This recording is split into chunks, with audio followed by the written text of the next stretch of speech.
Greetings, vinyl community. Okay, that's something I have to do 24 hours a day, blow my nose, because I have continuous nasal drip for some stupid reason, probably allergic to life. Okay, I haven't made a video in a while, and I'm trying to do this quickly so as not to waste your time. Today's video is going to be on completed discographies. Now, I don't think every artist is worthy of completing their discography.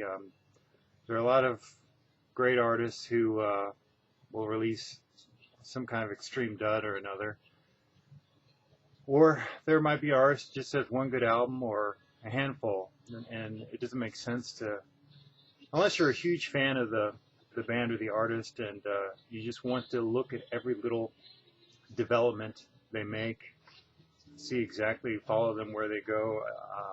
Obviously, in some cases I've done that, and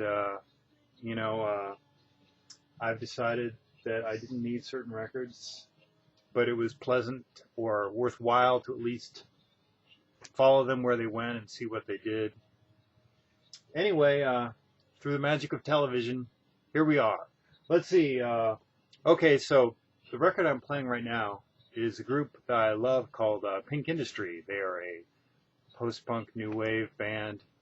Their records were released in England between, thanks to Discogs here, 1982 and 1988. No, 1987 as far as their actual original output. The way I discovered them was on this compilation tape magazine called Document. Pleasantly Surprised. Well, it's called Pleasantly Surprised, 82 through 85. This is a wonderful compilation. I mean, the bands on this compilation are Wolfgang Press, Virginia Astley, Nico, Diff Juz, Cocteau Twins, Bauhaus, Birthday Party, Pink Industry, Bingo, Modern English, and Sugar Bullet Mission. Anyway, stuff like this existed in the alternative record stores. You know, they would have some magazines and a few odd items like this, and sometimes they would be priced reasonably, and you'd be like, well, let's see what this is all about. And I mean, I liked almost all of this. I remember listening to this in the shower as a teenager, or early 20s probably more likely. I got this probably in the late 80s. Anyway, one of the things that struck me the most about this was a group I hadn't heard of before called Pink Industry. Back then, you know, there wasn't the internet.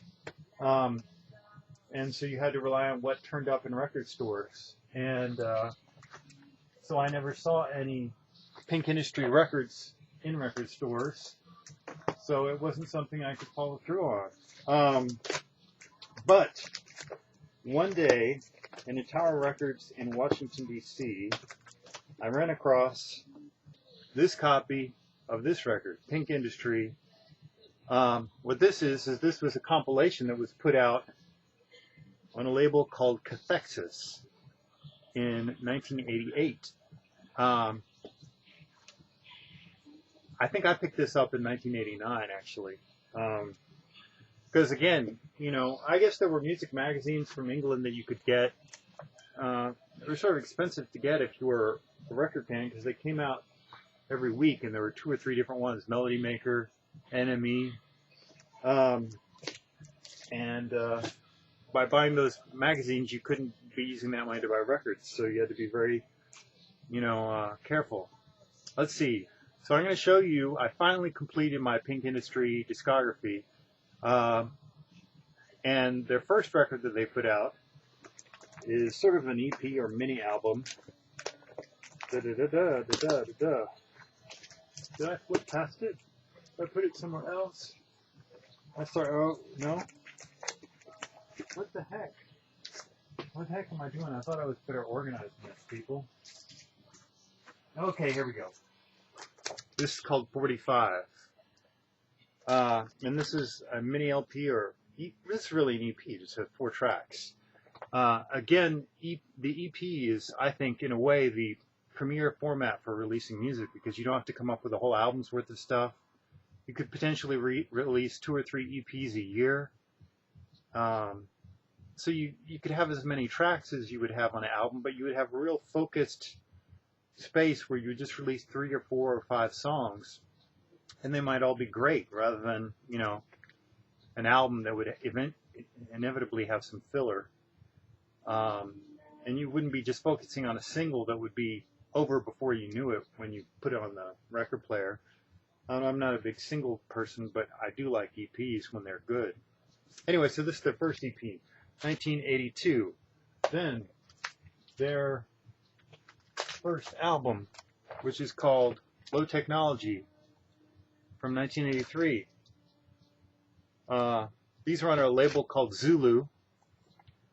I don't know why I have such a focus problem. Maybe it's because I have a focus problem in actual life, so my camera is just emulating me. Then their next record, which came out the same year, according to this, is what we're listening to the B-side of now. This is called Who Told You You Were Naked? Their first album was called Low Technology. I'm not sure if I mentioned that. But anyway, also they were a two-piece, a three-piece? Jane Casey did the vocals. Ambrose Reynolds did bass guitar, keyboard, drum machines. And Tadzio Jodlowski played bass guitar for them. Jane Casey is the vocals, so of course she's the person I'm most aware of. The next thing they came out with was, well, let's say it's this. There are two things from this year in 1985. This is an album called New Beginnings. New Beginnings. It's also on Zulu. Is all their stuff on Zulu? Yeah, all their stuff is on Zulu except the things that came out after they broke up. So that's from 1985. And then their last two things are 12-inch or singles. Lord have mercy. So this is sort of interesting. This is the single for What I Wouldn't Give. It only came out as a 7-inch. And this is obviously Morrissey on the cover. And this, in a way, sort of emulates the Smiths covers of the mid to late 80s, where Morrissey would have some cover star, as they were called, on the 12 inches or singles. And this is the kind of a pose that you might see from one of the cover stars on a Smiths 12-inch. But in this case, it's Morrissey, who I guess was an influence on Jane Casey. Yeah, it says cover star Morrissey. So that's sort of an interesting connection. And then this is the last thing they put out. This is from 1987, so 2 years later than anything else they put out. It's a 12-inch called Don't Let Go, which just had 3 tracks. So it's sort of an EP, I don't know. Anyway, that was the completion of their discography, and I finally did that by buying this 12-inch, which goes for around, unfortunately, $40, and I finally bit the bullet and did that. But, like I said, that was the last thing to complete their discography. Now, here's something I picked up one time inexpensively. It's an album by a related group called Pink Military, with Jane Casey on vocals again. They have some other things. She has a solo 7-inch. She was also in a group called Big in Japan, which I want to say Holly Johnson of Frankie Goes to Hollywood. Maybe there's some connection there. I forget. Anyway, so that's that discography. It's a group I like a lot. The song from that cassette, I'll let you know when it comes on. It's playing in the background here. I'll try to turn it up a little bit maybe at that point. Hopefully, gosh, I'm sorry I'm talking so fast. Oh, but I don't want to make you have to watch a really long video. Okay, I'm covering 3 artists in this video. The first one is Pink Industry. The next one, let's say, is a group called Scratch Acid, which is a very different sound. This is an American sort of punk group from the city where we are speaking from now, which is Austin, Texas. This is a group that featured, I forget the guy's name. I'm bad with stuff like that. And it doesn't immediately say it somewhere. Here it is. Yes. David Yao. Okay, David Yao, who would later go on to form Jesus Lizard. Also on guitar, Brett Bradford. Bass, David William Sims. Drums, Ray Washam. Anyway, this, I believe, I had pulled this stuff up. Yeah, this is their first record, just called Scratch Acid. And again, this is more of a mini album. It's from 1984 on Rabid Cat Records. And then in 1986, they put out an EP and their second album. Not sure which came first. Let's assume that this came first. This is, because this is also on Rabbit Cat Records. This has this neat sort of lenticular cover. There are two versions of this cover, and this is the more expensive one. This is called Just Keep Eating. Sort of obviously a mention of our consumeristic society, no doubt. Anyway, these people just had a really great, raw, unusual sound. Didn't really fit into any particular genre. I mean, it was punk influenced, I'm sure, but it wasn't exactly any kind of a typical punk sound. Didn't sound exactly like Jesus Lizard either. And then here's their last thing. It came out in 1986 on Touch and Go Records. This happens to be the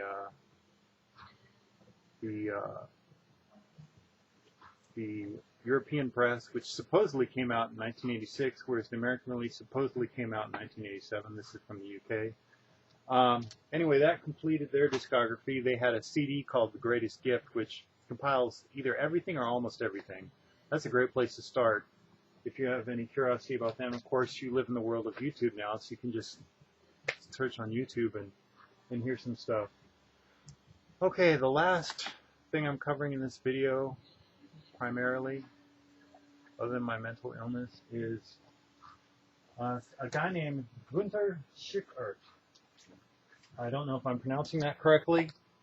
He's in the school of German krautrock, but he's one of the lesser known people. I only discovered him through the vinyl community about a year ago.